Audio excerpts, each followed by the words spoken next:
고맙습니다. 하나님 말씀 보겠습니다. 구약성경 에스겔서 37장 1절에서 10절 말씀입니다.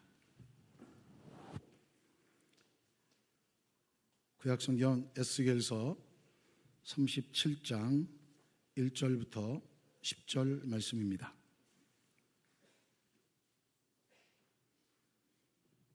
제가 풍독히 올리겠습니다. 여호와께서 권능으로 내게 임재하시고 그의 영으로 나를 데리고 가서 골짜기 가운데 두셨는데 거기 뼈가 가득하더라.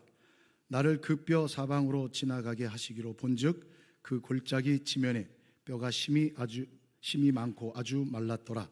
그가 내게 이르시되 인자야 이 뼈들이 능히 살 수 있겠느냐 하시기로 내가 대답하되 주 여호와여 주께서 아시나이다. 또 내게 이르시되 너는 이 모든 뼈에게 대언하여 이르기를 너희 마른 뼈들아 여호와의 말씀을 들을지어다. 주 여호와께서 이 뼈들에게 이같이 말씀하시기를 내가 생기를 너에게 들어가게 하리니 너희가 살아나리라. 너희 위에 힘줄을 두고 살을 입히고 가죽으로 덮고 너희 속에 생기를 넣으리니 너희가 살아나리라. 또 내가 여호와인 줄 너희가 알리라 하셨다 하라. 이에 내가 명령을 따라 대언하니 대언할 때에 소리가 나고 움직이며 이 뼈 저 뼈가 들어맞아 뼈들이 서로 연결되더라. 내가 또 보니 그 뼈에 힘줄이 생기고 살이 오르며 그 위에 가죽이 덮이나 그 속에 생기는 없더라. 또 내게 이르시되 인자야 너는 생기를 향하여 대언하라. 생기에게 대언하여 이르기를 주 여호와께서 이같이 말씀하시기를 생기야 사방에서부터 와서 이 죽음을 당한 자에게 붙어서 살아나게 하라 하셨다 하라. 이에 내가 그 명령대로 대언하였더니 생기가 그들에게 들어가매 그들이 곧 살아나서 일어나 서는데 극히 큰 군대더라. 아멘. 할렐루야. 우리 전우자 하겠습니다. 함께 인사하겠습니다. 사랑합니다. 축복합니다. 네, 주님의 이름으로 사랑하며 축복합니다. 이제 우리는 또 새신명 축제를 향해 또 달려갑니다. 이 일에 여러분께서 큰 관심과 또 기도 또 참여 부탁드리겠습니다. 그래서 함께 하나님이 하시는 일을 기대할 수 있는 그런 은혜의 시간들 될 수 있기를 간절히 소망합니다. 오늘 우리 에스겔서 37장을 가지고 함께 말씀을 좀 나눠봤으면 좋겠습니다. 아마 에스겔서 37장은 여러분들이 어떤 내용인지 다 이해하고 계실 줄 압니다. 자, 그러면 이 에스겔서 37장이 어떤 배경 속에서 나왔으며 이 37장이 우리에게 말씀해 주시는 내용이 무엇인가를 찾아가야 합니다. 그러기 위해서는 에스겔 선지자가 왜 하나님의 부름을 받았고 에스겔서는 어떤 관점에서 기록되어지고 있는가를 우리가 좀 알아야 이 내용에 대한 분명한 의도를 우리가 발견할 수 있습니다. 우리가 알고 있는 예레미야 선지자가 있습니다. 예레미야 선지자와 에스겔 선지자는 거의 동시대에 같이 사역했던 선지자라고 말할 수 있습니다. 물론 예레미야가 좀 더 먼저 사역을 시작했습니다만 예레미야 선지자는 멸망당하기 전부터 시작해서 멸망당한 직후까지 사역했던 사역자가 예레미야 선지자입니다. 그리고 에스겔 선지자는 멸망당하기 얼마 전부터 시작해서 멸망당한 어느 정도 후까지 하나님의 말씀을 대언했던 선지자입니다. 두 사람의 차이점이 있다면 예레미야 선지자는 예루살렘에서 유다 백성들을 향하여 하나님의 말씀을 선포했다면 에스겔 선지자는 바벨론 포로로 잡혀와 있는 그 백성들을 향하여 바벨론에서 하나님의 말씀을 대언한 선지자입니다. 특히 이 에스겔 선지자는 30살의 나이에 하나님의 장엄한 영광을 본 후에 선지자로 소명을 받아 52세까지 하나님의 부르심을 받고 선지자로서의 사역을 감당합니다. 하나님께서 그에게 들려주신 말씀은 이겁니다. 이스라엘 백성들은 반드시 멸망당한다는 겁니다. 그러면서 이 에스겔 선지자는 이스라엘 백성들이 멸망받을 수밖에 없는 이유를 설명하는데 하나님의 선택받은 백성으로서의 삶을 옳게 살지 못했다는 그 이유를 지적합니다. 더 나아가서 하나님을 향한 순수한 신앙이 변질되고 믿음이 타락됐기 때문에 멸망받을 수밖에 없음을 선포하고 있습니다. 이 에스겔 선지자가 외쳤던 그 시대에 하나님의 사람들은 하나님을 버리고 하나님이 아닌 다른 것들을 의지했습니다. 주변의 강대국들과 교역하며 그들의 힘을 빌렸고, 그런 와중에 그들이 섬기는 우상들을 들여와 그 우상들을 섬기는 영적 간음을 행하기 시작했습니다. 더 하나 우스꽝스럽고 참 이해할 수 없는 일이 벌어졌습니다. 이들이 하나님 앞에서의 정체성, 도덕적 순결과 영적 순결은 지키지 못하면서 한 가지 붙잡고 있었던 것이 있었습니다. 그게 뭐냐면, 성전이 망하지 않으면, 성전만 있으면 결코 우리는 망하지 않는다라는 왜곡된 신앙관, 왜곡된 시대 정신에 물들어 있었던 것이죠. 그래서 하나님께서는 그들의 성전을 무너뜨려 버립니다. 그들의 생각이, 판단이 잘못됐다는 거죠. 결국 하나님께서 그들을 향하여 심판하시는 이 심판은 필연적인 것임을, 그래서 그들이 멸망당했다는 사실을 선언하면서 하나님께서는 또 에스겔 선지자를 통해 들려주신 말씀은, 예레미야 선지자를 통해 말씀해 주셨던 70년 후에 돌아올 것이라는 그 약속이 그저 시간만 보낸다고 이루어질 것이 아니라 하나님의 백성들의 철저한 회개, 그리고 하나님 앞에서 철저하게 엎드리지 않으면 막연한 기대 가운데는 회복되지 않을 것을 선언합니다. 그러면서 에스겔 선지자가 희망의 메시지를 전합니다. 하나님은 결코 너희들을 버리지 않으셨다는 것이죠. 하나님이 이스라엘 백성들을 버리지 않고 반드시 회복시켜 주실 것인데, 회개하고 각성해야 됨을 선언해주고 있습니다. 결국 이 이스라엘 백성들, 선민의 패망은 그들의 범죄로 인함이었으며, 이제 그들이 패망한 결과 그들은 어떤 힘으로도 회복할 가능성이 일체 보이지 않았습니다. 그들이 회복할 수 있는 방법은 오직 하나님의 은혜밖에 없었습니다. 그들이 회복할 수 있는 방법은 하나님의 섭리밖에 없습니다. 그것으로만 이루어질 것을 에스겔 선지자는 선포해주고 있는 것입니다. 더 나아가서 하나님께서는 무조건적인 은혜로 그들을 회복시켜 주실 것을 선언하면서, 그럼에도 철저한 회개가 뒤따라야 회복된다는 것이 바로 본문의 핵심 메시지입니다. 오늘 본문도 우리가 전혀 기대와 소망을 가질 수 없는 상황이 있음을 이야기합니다. 이미 앞서 34장부터 37장까지의 말씀은 하나님께서 회복해 주실 것이라는 예언의 메시지이며, 오늘 본문은 우리가 너무나 잘 알고 있는 마른 뼈가 소생할 것이라는 일방적인 선언입니다. 자, 여러분 한번 질문에 상상을 좀 해보십시오. 마른 뼈, 그럼 무엇이 생각납니까? 마른 뼈. 마른 뼈는 여러분 아무런 가치도 없습니다. 쓸모가 없습니다. 물론 여러분 고대 신생대 맘모스 뼈라면 얘기는 좀 달라지겠지만, 어쨌든 마른 뼈, 죽은 사람의 뼈, 아무런 가치, 소망, 기대 없습니다. 더 한 가지는 살아날 가망이 없습니다. 이런 느낌이죠.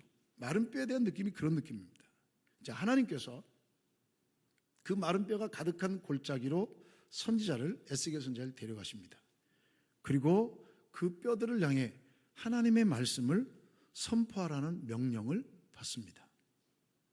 에스겔 선지자는 오늘 말씀을 보면 그대로 하나님의 말씀에 순종합니다. 그리고 그 말씀을 대언합니다. 그랬더니 마른 뼈들이 자기들끼리 연결되고 그 위에 힘줄과 살이 붙어 여호와의 큰 군대가 되었다. 그게 오늘 말씀입니다. 자, 그러면 이 예언의 궁극적인 메시지는 뭘까요? 여러분, 이겁니다. 마른 뼈와 같은 어떤 소망도 없는 이스라엘 백성들, 하나님의 은혜와 섭리가 아니면 회복될 수 없는 그 이스라엘 백성들이 하나님의 권능으로 다시 회복될 것을 암시해주고 있는 말씀입니다. 자, 1절 말씀 보십시오. 여호와께서 권능으로 내게 임재하시고, 이 권능이라는 히브리어 단어를 보면 손입니다. 손, 하나님의 손입니다. 즉 여호와께서 여호와의 손으로 내게 임재하셨다라고 말씀하고 있습니다. 자, 이 표현은 이런 의미입니다. 지금 앞으로 나타날 이 마른뼈 환상은 에스겔이 잠자다 꿈을 꾼 게 아닙니다. 에스겔이 잠자다가 환상을 본 것도 아닙니다. 혹은 마음의 생각이 나서 감동을 받아서 말한 것이 아니라 하나님이 직접 신적으로 임재해 주셔서 전능하신 하나님 되심을 선언하고 있다는 말씀이지요. 이 에스겔은 하나님의 그 지시에 이끌려서 어디로 갑니까? 골짜기로 갔는데 그 골짜기에 마른 뼈들이 많이 흩어져 있습니다. 아마 그 광경 자체는 절망입니다. 기대, 소망 가질 수 없습니다. 자, 그러면 여러분, 왜 하나님께서 갑자기 에스겔 선지자를 골짜기로 데려가서 그 마른 뼈 광경을 보게 하셨을까요? 다른 게 아닙니다. 너희들이 처해 있는 상황을 직시하라, 그 얘기입니다. 이스라엘 백성들이 처해 있는 상황이 이 골짜기에 널브러져 있는 마른 뼈와 똑같다라는 겁니다. 그때 하나님께서 에스겔 선지자에게 말씀하십니다. 3절 보십시오. 그가 내게 이르시되 인자야, 에스겔을 얘기합니다. 이 뼈들이 능히 살 수 있겠느냐 하시기로 내가 대답하되 주 여호와여 주께서 아시나이다. 자, 여러분 생각해 보세요. 에스겔에 보여준 장면이 무슨 장면이라고요? 골짜기에 마른 뼈들이 가득합니다. 그 마른 뼈들이 가득한 뼈를 보여주고 난 다음에 하나님께서 질문합니다. 인자야, 야 에스겔아, 이 뼈들이 살 수 있겠느냐? 자, 왜 하나님께서는 이 말도 안 되는 질문을 에스겔에게 던지고 있을까요? 이런 얘기입니다. 에스겔아, 내가 본 대로 이스라엘의 영적 상태는 이와 똑같다라는 이야기입니다. 내가 본 대로 이스라엘은 이와 같다, 그 얘기입니다. 생명이 없는 마른 뼈처럼 이스라엘은 더 이상 아무것도 기대할 수가 없다라는 말씀입니다. 그러면서 이 말씀을 들려주신 이유는 이겁니다. 그런데 내가 누구냐? 그 질문이 담겨 있습니다. 내가 누구냐? 너희들이 버린 내가 누구냐? 그 질문이 담겨 있습니다. 하나님께서는 이미 에스겔에게 약속해 주셨어요. 36장 이 앞장 26절 27절 말씀에 보면 또 새 영을 너희 속에 두고 새 마음을 너희에게 주되 너희 육신에서 굳은 마음을 제거하고 부드러운 마음을 줄 것이며 또 내 영을 너희 속에 두어 너희로 내 율례를 행하게 하리니 너희가 내 규례를 지켜 행할지라라고 분명히 약속해 주셨습니다. 자, 내가 내게 약속한 그 말씀을 지키고 약속한 대로 시행할 수 있는 자가 나밖에 없다, 그 얘기입니다. 나다라는 그런 의미입니다. 지금의 상황은 절대로 기대할 수 없지만 전능하신 하나님이기에 불가능이 있을 수 없다라는 말씀입니다. 자, 이 질문에 에스겔의 대답을 보십시오. 자, 하나님께서 인자야, 이 뼈들이 능히 살 수 있느냐? 그럼 여러분 둘 중에 한 가지 대답이죠. 예, 살 수 있습니다. 아유, 무슨 말씀입니까? 못 삽니다. 이 둘 중에 하나인데 이 에스겔은 뭐라고 합니까? 주 여호와여 주께서 아시나이다 라고 말합니다. 아마도 에스겔의 마음속에는 절대로 이거는 살아날 수가 없습니다. 이건 불가능합니다. 아니요 라고 대답하고 싶었는지도 모릅니다. 그러나 질문하시는 분이 누구라고요? 하나님이시기에 주께서 아시나이다라고 대답했던 거죠. 왜요? 하나님은 무에서 유를 창조하시는 분이시기 때문에, 말씀으로 온 우주 만물을 창조하신 분이시며 흙으로 사람을 빚으시고 생기를 불어넣어 주심으로 생명이 되게 하신 전능하신 분이 하나님이시기 때문이죠. 그런 하나님께 불가능이 있겠습니까? 죽은 자일지라도 마른 뼈만 남아있다 할지라도 생명을 불어넣어 살리고자 하신다면 얼마든지 가능한 줄 믿기에 하나님의 주권을 인정하는 겸손한 자세로 주 여호와여 주께서 아시나이다라고 대답한 것입니다. 사랑하는 여러분, 우리 인간은 어떤 존재입니까? 한계를 가지고 있는 존재입니다. 한계를 가지고 있는 존재. 그러나 하나님을 믿는 자, 생명의 말씀으로 살아가는 자, 그들에게는 현실적 불가능은 없습니다. 설령 모든 사람들이 다 안 된다, 못해 라고 말하는 인생의 어떤 문제들이 있을지라도 하나님 앞에서는 아무것도 아닙니다. 제가 하나님의 전능하심을 가장 잘 그리고 확실하게 선포할 수 있는 자리가 있습니다. 설교 시간이 아닙니다. 설교 시간에 선포하면 안 믿거든요. 비웃거든요. 하나님의 말씀을 하나님의 말씀으로 안 받거든요. 그래서 그 앞에서는요, 사실 그 하나님의 전능하심을 선포하기가 쉽지 않습니다. 그런데 하나님의 전능하심을 선포할 수 있는 아주 좋은 자리가 있습니다. 그게 어디냐면 장례식장입니다. 누구도 부인할 수 없는 죽음 앞에 서 있거든요. 누구도 부인할 수 없거든요. 전 장례식장 가면 꼭 설교할 때 이 질문을 던집니다. 여기서 이 자리에 안 서실 분 계십니까? 여러분, 저나 여러분 다 죽습니다. 중요한 것은 죽은 이후에 누구 앞에 서느냐가 중요하죠. 그래서 세상 사람들은 하나님의 전능하심을 믿지 않기 때문에 죽음 이후를 생각 안 해요. 그러니까 하나님이 무서운 줄도 모르죠. 예수 믿는 사람들은 하나님이 알기 때문에, 그 하나님의 전능하심을 믿기 때문에, 영원한 생명이 있기 때문에 그 하나님의 은혜 가운데 서 있는 거예요. 서 있는 거예요. 오카노 목사님 돌아가실 때 생명유지장치 하지 말라 그랬어요. 왜요? 나 하나님 앞에 간다. 나 하나님 앞에 가는 걸 왜 막느냐? 나 하나님 앞에 간다. 기쁨으로 갈 수 있게 해달라고. 생명유지장치 안 하고 돌아가신 거예요. 그런 우리의 믿음의 선배들이 얼마나 많은지 몰라요. 하나님의 전능하심을 믿으면 불가능이었거든요. 아브라함이 100세 때 나이에 하나님께서 은혜로 이삭을 주셨습니다. 어느 날 하나님께서 아브라함을 부르셔서 이삭을 내게 바치라.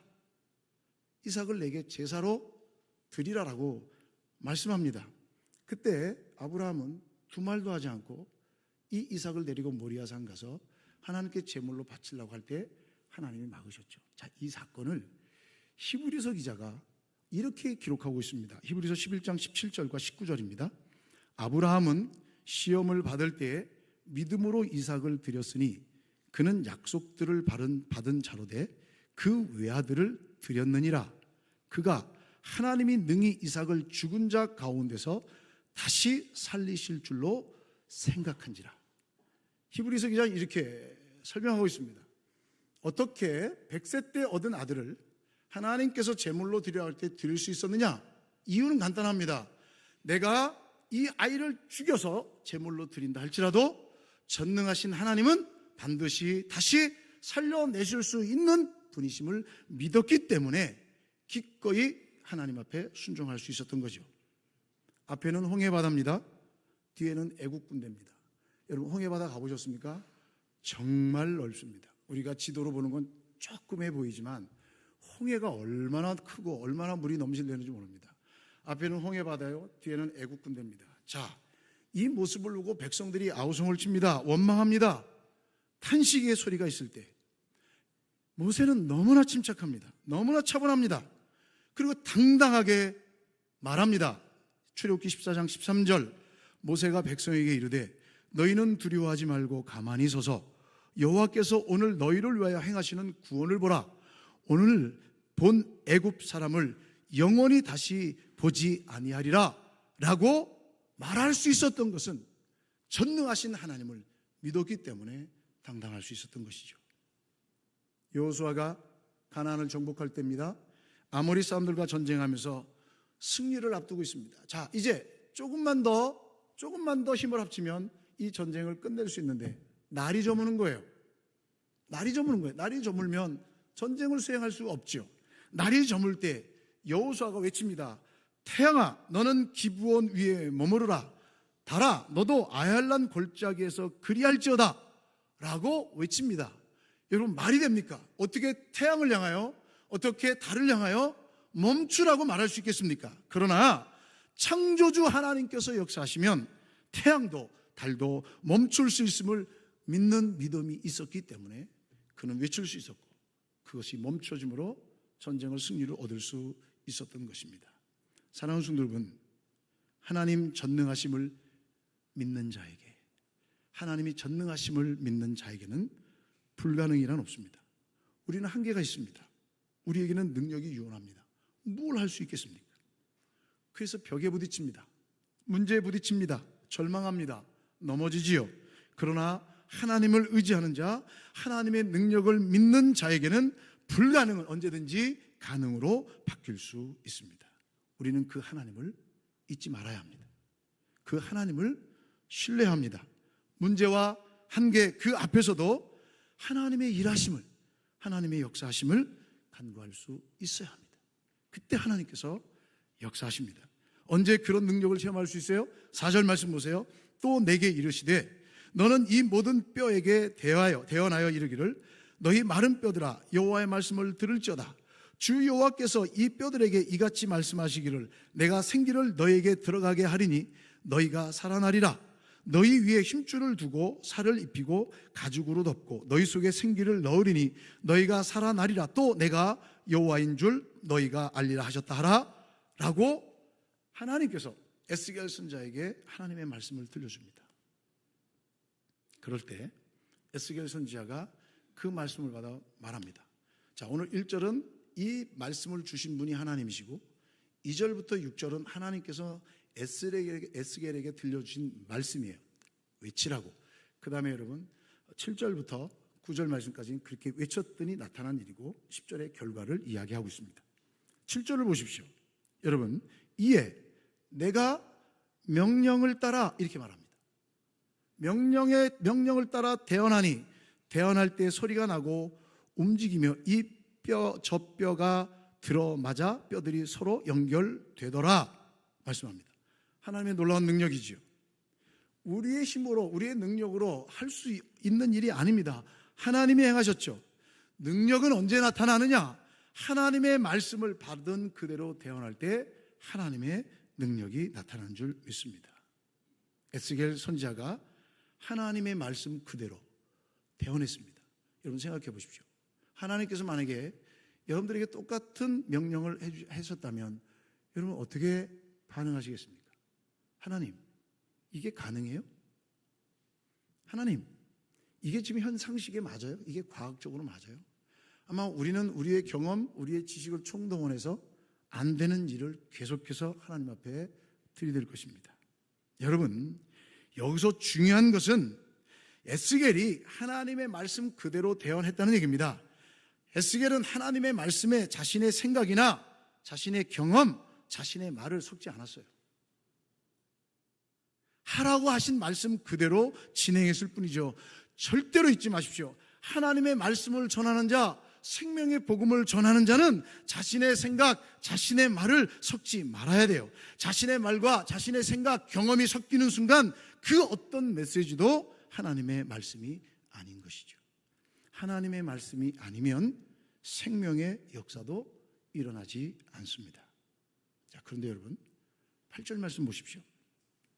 내가 또 보니 그 뼈에 힘줄이 생기고 살이 오르며 그 위에 가죽이 덮이나 그 속에 생기는 없더라 라고 말씀입니다.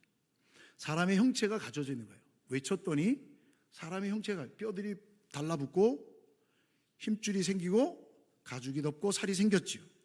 그런데 사람의 형체는 가진 것을 볼 수가 있는데 중요한 건 뭐가 없어요?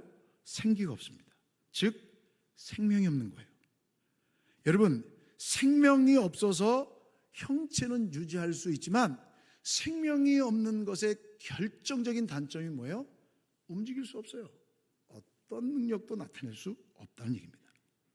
생명이 없으면 전시물에 불과하죠. 생명이 없으면 어떤 것도 나타낼 수 없어요. 생명이 없으면 사용 불가지요. 생명이 없으면 감당할 수 없습니다. 9절 말씀 보세요. 또 내게 이르시되 인자야 너는 생기를 향하여 대언하라. 생기에게 대언하여 이르기를 주 여호와께서 이같이 말씀하시기를 생기야 사방에서부터 와서 이 죽음을 당한 자에게 붙어서 살아나게 하라 하셨다 하라. 이에 내가 그 명령대로 대언하였더니 생기가 그들에게 들어가매 그들이 곧 살아나서 일어나 서는데 극히 큰 군대더라. 할렐루야. 굉장한 선언을, 굉장한 상황을 선언해 주고 있습니다. 생명이 없었지만 여호와께서 생기를 불어 넣어 주심으로 그들이 살아나나 큰 군대가 되었습니다. 즉 생명의 주관자가 여호와이시다. 여호와 하나님을 버리고 멸망당한 너희들을 다시 회복시켜줄 자는 오직 생명의 주관자인 나 여호와밖에 없다라는 것입니다. 6절 뒤에 보시면 여호와가 나인 줄 알게 하리라. 이 메시지의 가장 중요한 핵심은 마른 뼈들이 살아난 게 아니라 마른 뼈라 할지라도 살게 하시는 분이 하나님이시고 생명의 주관자는 하나님이심을 선언하고 있는 것입니다. 하나님의 말씀이 살아 운동력 있음을 말씀해주고 있는 것입니다. 생명의 주관자가 여호와 하나님이시며 그분의 말씀에 따라 죽음에서 생명으로, 절망에서 소망으로, 멸망에서 영광으로 회복될 수 있음을 선언해주고 있습니다. 여호와의 능력이 임할 때 이스라엘은 회복되고 죽은 자가 살아납니다. 하나님의 놀라운 역사가 일어나기 위해서는 말씀과 성령의 역사가 나타납니다. 물론 여러분, 성경을 좀 보시는 분들은 아마 따져볼 수도 있습니다. 1절 말씀에 보면 여호와의 영이 함께 하셨습니다. 이 여호와의 영이 할 때는 이 영 할 때 히브리어 단어가 루하우입니다. 그래서 하나님의 영, 성령이 됩니다. 자, 그런데 5절에 생기, 9절에 생기, 10절에 생기, 이 생기라는 단어는 똑같은 루하우인데 이 단어는 호흡, 숨, 생명이라는 뜻입니다. 그래서 많은 사람들이 그렇게 얘기해요. 이거는 성령은 아니다 라고 말하는 분이 있어요. 자, 그런데 생명을, 호흡을 불어 넣어주신 분이 누구예요? 여호와 하나님의 영이시지요, 성령이지요. 그러므로 이 역사는 성령의 역사임을 배제할 수 없고, 우리가 조금 전에 찾아왔던 이 36장 26절 27절 말씀에 여호와의 영으로 말미암아 살게 하리라 말씀해 주셨기 때문에 하나님의 놀라운 역사는 말씀을 대언함과 동시에 성령 하나님이 함께 하실 때 이 생명의 역사가 나타나는 것을 볼 수가 있습니다. 우리가 읽지 않았지만 11절부터 14절 말씀에 보면 이 뼈들이 너희들이다 말씀합니다. 이 뼈들이 이스라엘의 온 족속들이며 그들은 소망이 없고 다 죽은 자임을 선언하시고 하나님께서는 그들을 구속해 주셨음을 선언하심으로 이 모든 것을 이루신 분은 하나님. 너희들이 버리고 너희들이 영적으로 음란한 모습을 살아갈 때 내가 이 모든 것을 주관하며 생명은 오직 나 여호와께만 있다는 사실을 알게 하시기 위해 하나님께서는 이 말씀을 에스겔을 통해 들려주시는 것입니다. 그렇다면 오늘을 살아가는 저와 여러분들에게 이 말씀이 주시는 의미는 무엇이냐라는 것이죠. 여러분, 하나님께서는 이미 우리에게 말씀을 주셨습니다. 영원한 생명의 말씀이지요. 이 언약의 말씀을 주신 이유가 무엇입니까? 나 똑똑함 자랑하라고요? 아닙니다. 나 성경 많이 읽었다고? 아닙니다. 여러분, 성경을 많이 하는 사람이 이단이 더 많아요. 성경을 많이 하는 사람이 예수 그리스도를 부인해요. 그게 세계 역사, 기독교 역사 속에 나와요. 몰라도 된다는 얘기가 아니에요. 여기서 말씀해 주시는 건 다른 거 아닙니다. 말씀을 우리에게 주신 이유와 목적이 뭐냐는 겁니다. 그것은 하나님께서 찾으시는 사람들에게 생명의 말씀을 전하라는 겁니다. 이 생명의 말씀을 주신 것은 너희들이 이 세상의 기준으로 살아가지 말고 하나님의 법도대로 순종하며 가라는 명령입니다. 그 일을 위해 우리를 세상 가운데서 불러주셨고 자녀 삼아 주셨습니다. 이 세상을 보십시오. 하나님 없는 인생을 살아가는 사람들이 얼마나 많이 있습니까? 영적으로 보면 심판과 영원한 사망을 향해 달려가는 인생들이죠. 그들에게 무슨 소망이 있겠습니까? 그들에게 무슨 기대가 있겠습니까? 그러니까 그들에게는 죽음은 금기어입니다. 금기어. 그들에게서는 오직 이 생명을 연장시킬 방법을 찾는 것밖에 없지요. 여러분, 생명의 주관자는 하나님이시죠. 무엇으로 만족하며 사라지지 않는 기쁨과 즐거움 속에서 살아갈 수 있겠습니까? 그것이 마치 물질인 것처럼, 그것이 마치 권력인 것처럼, 그것이 마치 지식인 것처럼 쫓으며 살아가는 소망 없는 세상 사람들을 보십시오. 이 세상 사람들, 그래서 그것 가지고 행복을, 그것 가지고 즐거움을, 기쁨을, 만족을 찾으려고 애썼습니다. 그러나 죽음 앞에 아무도 거부할 수 없습니다. 생명의 주관자는 하나님이십니다. 하나님께서는 놀라운 계획을 갖고 계십니다. 그들을 향한, 절망과 소망 없는 삶을 살아가는 향한 하나님의 구원 계획입니다. 그 놀라운 계획, 생명의 말씀을 우리에게 주셨습니다. 우리에게 주셨습니다. 사도 바울이 그 고통스럽고 힘든 상황 속에서도 좁은 문으로 들어갔더니 영광스러운 길이 나오는 것이 아니라 좁은 길로 갈 수밖에 없고 형장의 이슬로 사라질 수밖에 없었던 그 이유가 무엇입니까? 그럼에도 불구하고 바울은 멈추지 않았던 이유는 뭡니까? 하나님의 영광을 위해서 순종한 겁니다. 예수 그리스도께서 하늘 보좌를 버리시고 낙구천한 인간의 모습으로 오셨어요. 그럼 인간이 반겨야죠. 그러나 십자가에 못 박습니다. 그래도 주님은 순종하셨습니다. 왜요? 하나님의 영광을 위해서지요.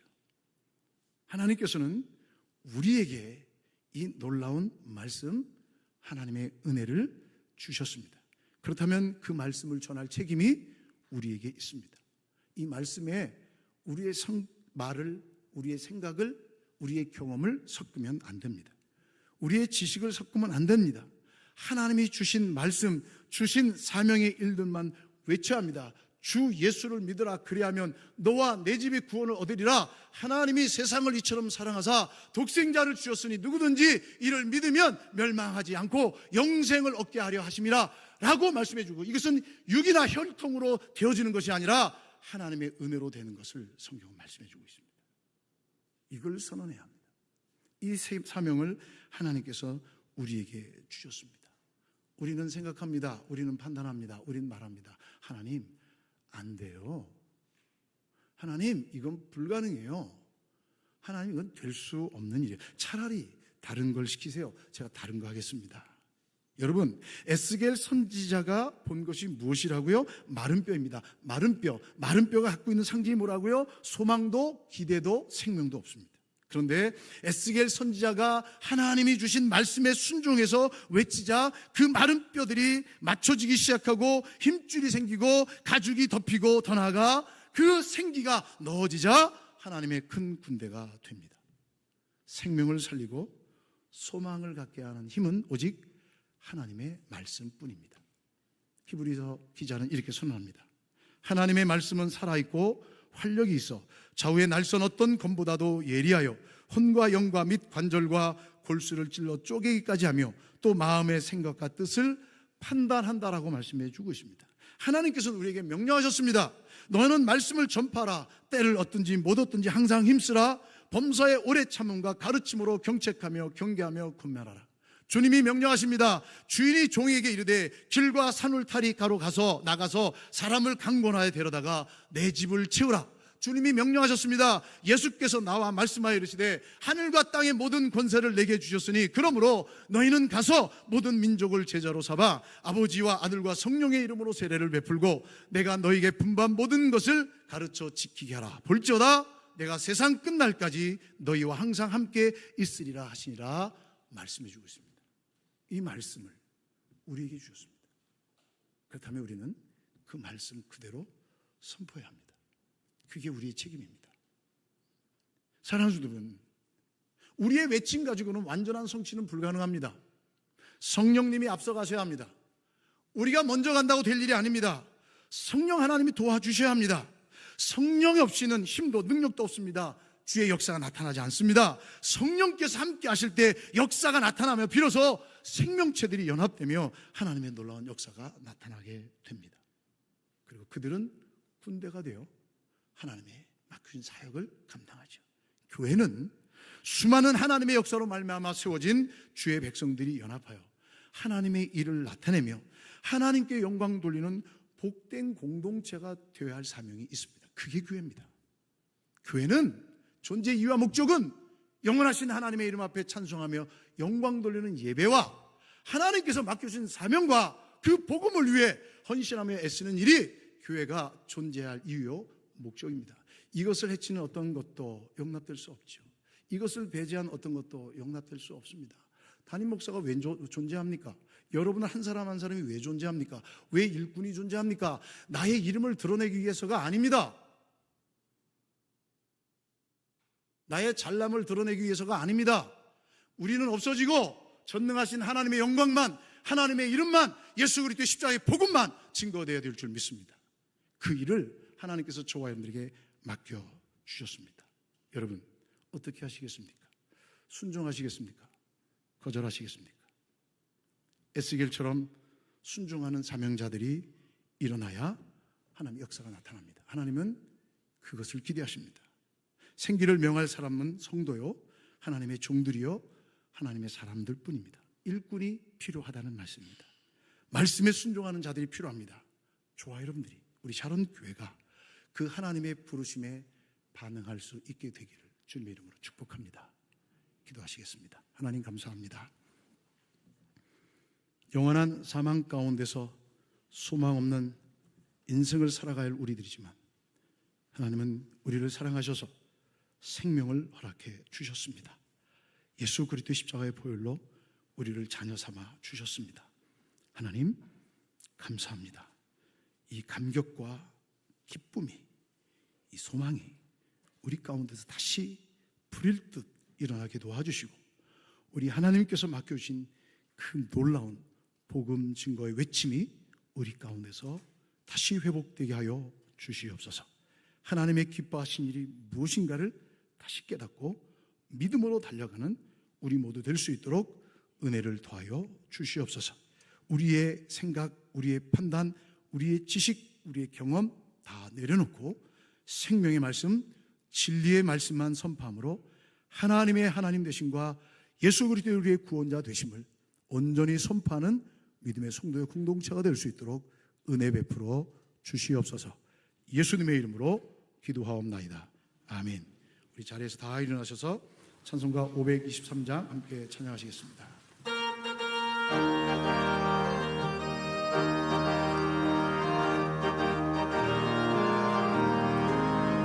모든 죄악 길에서 목자 없는 양같이 모든 사람 길 찾아 헤맨다. 자비하신 하나님 곧 생각을 위해서 주를 지금 부르니 나오라. 이때라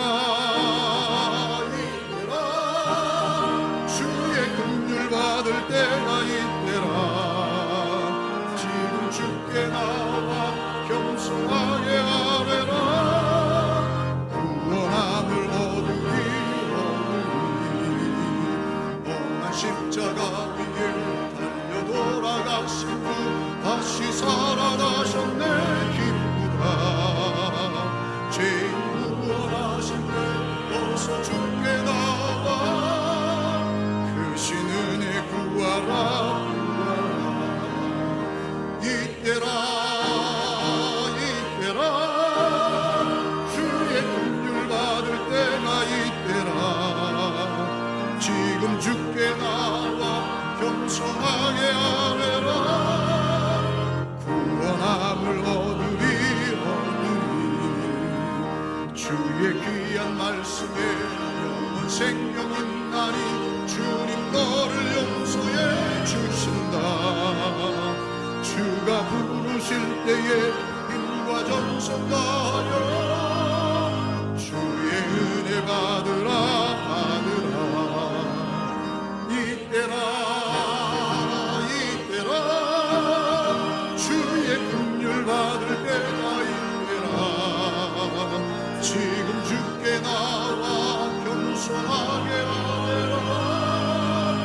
구원함을 얻으리. 세월 빨리 흐르고 세상 친구 가는데 너의 영혼 오늘 밤 떠나고 주의 구원 받으면 천국에서 영원히 주와 함께 살리라. 이때라 주의 긍휼 받을 때가 이때라. 지금 주께 나와 겸손하게 아뢰라. 구원함을 얻으리.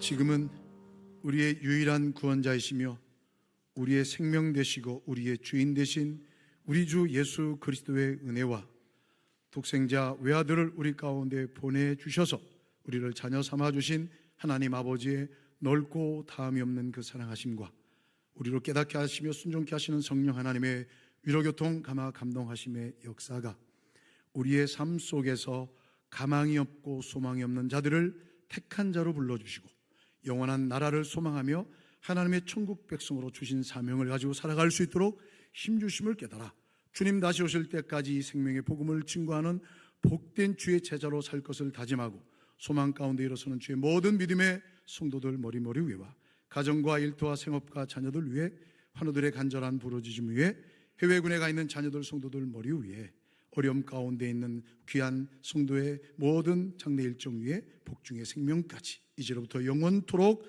함께 있을지어다. 아멘.